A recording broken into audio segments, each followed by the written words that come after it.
The first time we saw the door, the desert looked back at us. At dusk, the dunes burned the color of old copper, heat shimmering over a slab of stone that had no quarry, no seams, no dust on its edges. Only a freestanding doorframe that cast the wrong shadow. A witness, voice steady the way fear sometimes is, said 9 words into a recorder. I stood before a door, and it noticed me. Nothing mechanical functioned within 50 paces. Compasses spun and cameras froze with lenses open like staring eyes. The air tasted of rain that would never arrive. On its surface were marks not carved but grown, lines that bent light without reflecting it, a geometry content to be misunderstood. We numbered the site, we marked the coordinates, we wrote the temperature, wind speed, barometric pressure, and then we wrote the sentence none of us believed as we wrote it. Object appears permanent, unweathered, older than everything around it, and yet the sand remembers no weight. The official record begins in 1821 with an expedition that never reached the sea.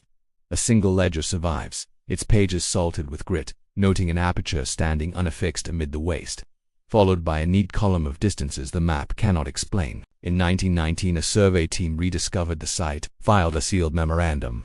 The structure defies erosion. Accepts, new inscription responds to no instrument. Recommendation, contain, classify, forget.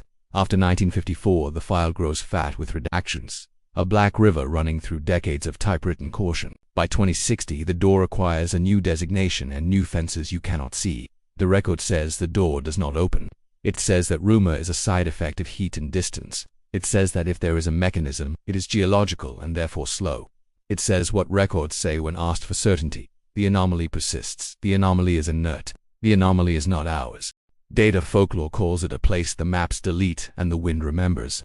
In the undernetworks where archivists trade corrupted audio like contraband, a loop circulates. A single knock, then 3, then a gap the length of a held breath. Spectrograms suggest a heart. Skeptics call it thunder. Grainy stills appear on fringe forums, then horizons with the same wrong shadow vanishing hours later, along with the accounts that posted them. A retired ranger claims his grandfather called it Los Portas, plural, because on one winter's night there were 2. A trucker swears he drove a straight road that returned him to the same mile marker 3 times, each pass colder than the last. In a private collection, sealed for reasons of taste, a glass plate negative shows 3 figures facing a rectangle of light in a storm of sand. Their silhouettes are in front of their footprints. The first break in a century arrives folded inside a book no one had checked out since the libraries went dark. An atlas with a hand-inked insert that does not belong. A chart of the basin annotated with old survey bearings and a small sigil by a dry Oreo 2. Suns nested, one slightly offset as if caught while moving. The ink hue matches no period ink. The paper watermarks say 2 different mills. We overlay the chart against a scrubbed satellite feed and see, for a single frame between deletions, a halo where ground should be. In the cover's cloth we find grains of sand the atlas should never have met. Under the microscope they are not grains at all but hollow shells, perfect spheres, black within, as if sand had learned to say no to light. We go at night because that is when caution feels like discipline. Batteries die 20 steps out. Watches stall together at 21:03. The glass of a barometer fogs from the inside. The wind moves like someone passing between rooms. At 30 paces the temperature drops and our breath becomes visible, not as vapor but as a fine, glittering dust that falls straight down. Instruments fail in a choreography that would be funny in a different story. And then, inside the hush of our disbelief, comes the sound. 1 knock, then 3, spaced by a patience we cannot match. We count in the gaps because counting is a kind of prayer. We write down the rhythm because writing is what we have left. We place a hand to stone no geology accepts, and feel heat that is not heat but an intention to be touched. There is always a keeper in stories like this, and in this one he has a ledger of his own. He is 4th in a line that did not apply for the job. His father's watch will not tick within sight of the frame, so he winds it elsewhere and wears silence on his wrist. He says that every dawn the ripple patterns in the sand are wrong, as if feet he does not see have walked a path he cannot share. He never steps over the threshold, even when a sick child from a nearby camp presses a fevered face against the stone and laughs at the cold. He writes prayers that read like inventories: water, gauze, beans, patience, and buries them in bottles at the cardinal points. When asked whether he believes in doors that open, he shrugs, a movement like a door choosing not to creak. The record insists the door is inert. The folklore swears 7 minutes once every 100 years. A mathematician of elegies overlays reported knocks with records of eclipses and finds no comfort in the mismatch.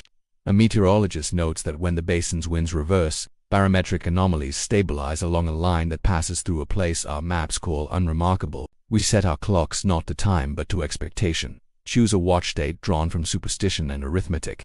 We stand in a ring of lanterns that will not stay lit, the smell of cold iron on our tongues. The keeper says to listen not to the stone but to the quiet between our wanting. We listen until wanting is all that remains, and then because stories require days to end we set a line in the sand and dare the horizon to cross it. When the door opens it does not swing. It chooses absence where there was surface.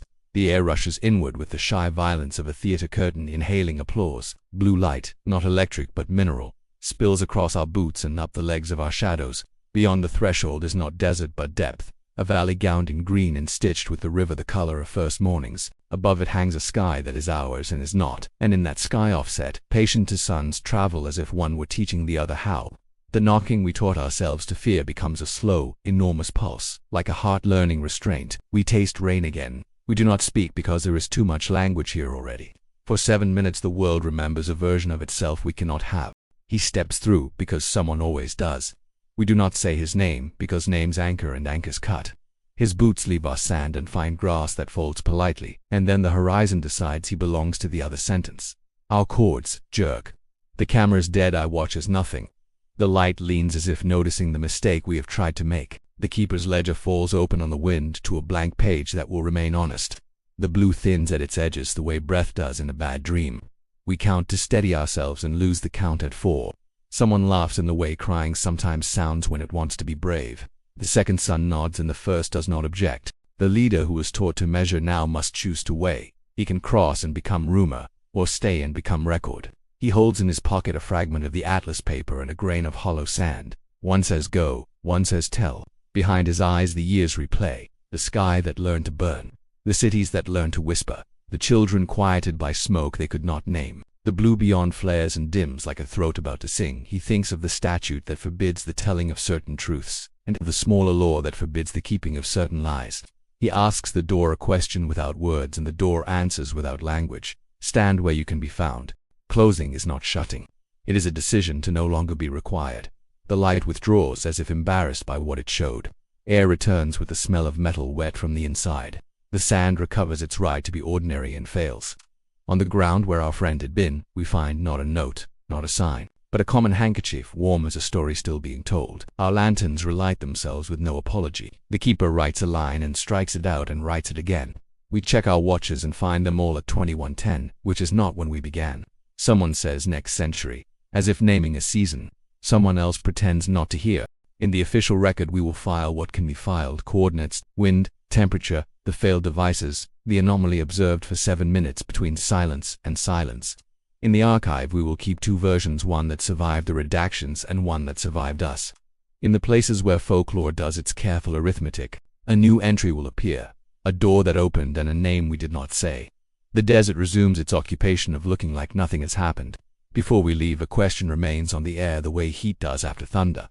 If a door opens to something better, is the most human act to step through or to keep it closed so hope has somewhere to live? We do not answer. The horizon fails to reply. The wind rehearses the sound of knocking, just in case it is ever needed again.